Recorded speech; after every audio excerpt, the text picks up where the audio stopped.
O capítulo 21 do Evangelho de João é como um epílogo, um fechamento especial da história que João vem contando sobre Jesus. Ele mostra um momento íntimo e cheio de significado entre Jesus e os seus discípulos, especialmente com Pedro. Depois da ressurreição, Jesus aparece novamente aos discípulos e ensina, restaura e comissiona. O cenário, um retorno à vida comum. Logo no começo do capítulo, vemos Pedro e alguns discípulos voltando a pescar no mar de Tiberíades, também conhecido como Mar da Galileia. Isso pode parecer um simples detalhe, mas tem muito significado. Pedro já tinha visto Jesus ressuscitado, mas mesmo assim voltou à antiga profissão. Isso mostra que ele ainda estava confuso, talvez sem saber o que fazer. Eles pescaram a noite inteira, mas não pegaram nada. Essa cena lembra muito o começo do ministério de Jesus, quando ele chamou Pedro pela primeira vez. É como se tudo estivesse recomeçando. 2 Jesus aparece na praia. Pela manhã, Jesus aparece na praia, mas os discípulos não o reconhecem de imediato. Ele pergunta se eles têm algo para comer e, ao ouvirem que não, manda que lancem a rede do lado direito do barco. Quando fazem isso, pegam tantos peixes que mal conseguem puxar a rede. Esse milagre é simbólico quando os discípulos agem por conta própria, não conseguem nada. Mas quando obedecem a Jesus, recebem em abundância. É uma lição sobre confiança e obediência. João, o discípulo amado, é o primeiro a reconhecer Jesus. Ele diz é o Senhor, e Pedro, impulsivo como sempre, se lança na água e nada até a praia para encontrar Jesus.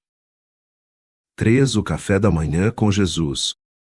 Ao chegarem à praia, os discípulos encontram Jesus com um peixe sobre brasas e pão. Ele os convida a comer com ele. É uma cena simples, mas cheia de amor. Jesus, o Senhor ressurreto, serve os seus amigos. Ele não está distante, mas próximo, cuidando até das necessidades físicas deles. Esse momento mostra que Jesus continua sendo o mesmo servo, amigo, companheiro. Mesmo glorificado, ele ainda se preocupa com os detalhes da vida dos seus seguidores. 4 A restauração de Pedro.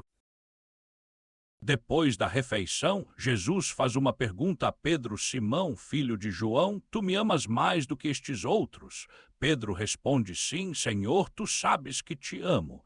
Jesus então diz: apacenta os meus cordeiros. Jesus repete a pergunta 3 vezes. Isso nos lembra das 3 vezes que Pedro negou Jesus antes da crucificação.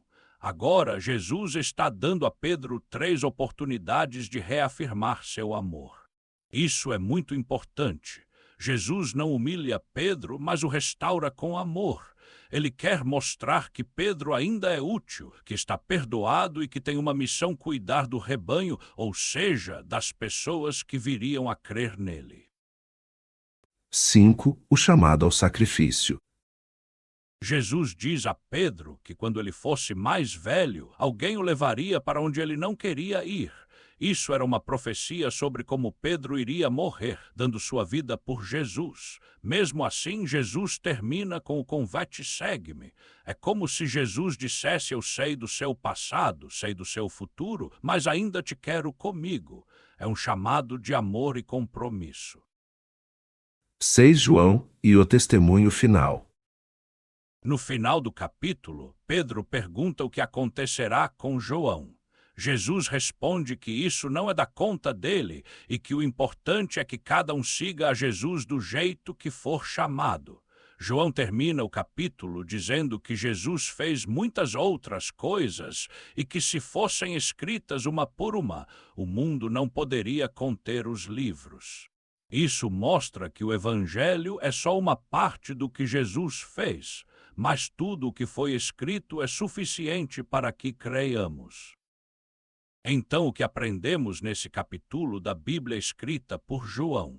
Mesmo depois de erros, Jesus nos chama novamente. Pedro negou Jesus, mas foi perdoado e recebeu uma nova missão. O mesmo pode acontecer conosco. Jesus se importa com cada detalhe da nossa vida. Ele prepara uma refeição simples para os discípulos e se mostra presente mesmo nas atividades comuns. Seguir Jesus exige amor e compromisso. Ele pergunta se amamos e nos chama para cuidar dos outros. O amor por Cristo se traduz em serviço. Cada um tem um chamado diferente. Pedro e João tiveram destinos diferentes, mas ambos eram importantes no reino de Deus. O importante é seguir Jesus, independentemente do caminho. Lembre-se de inscrever no canal para mais vídeos como esse e de seu like se gostou.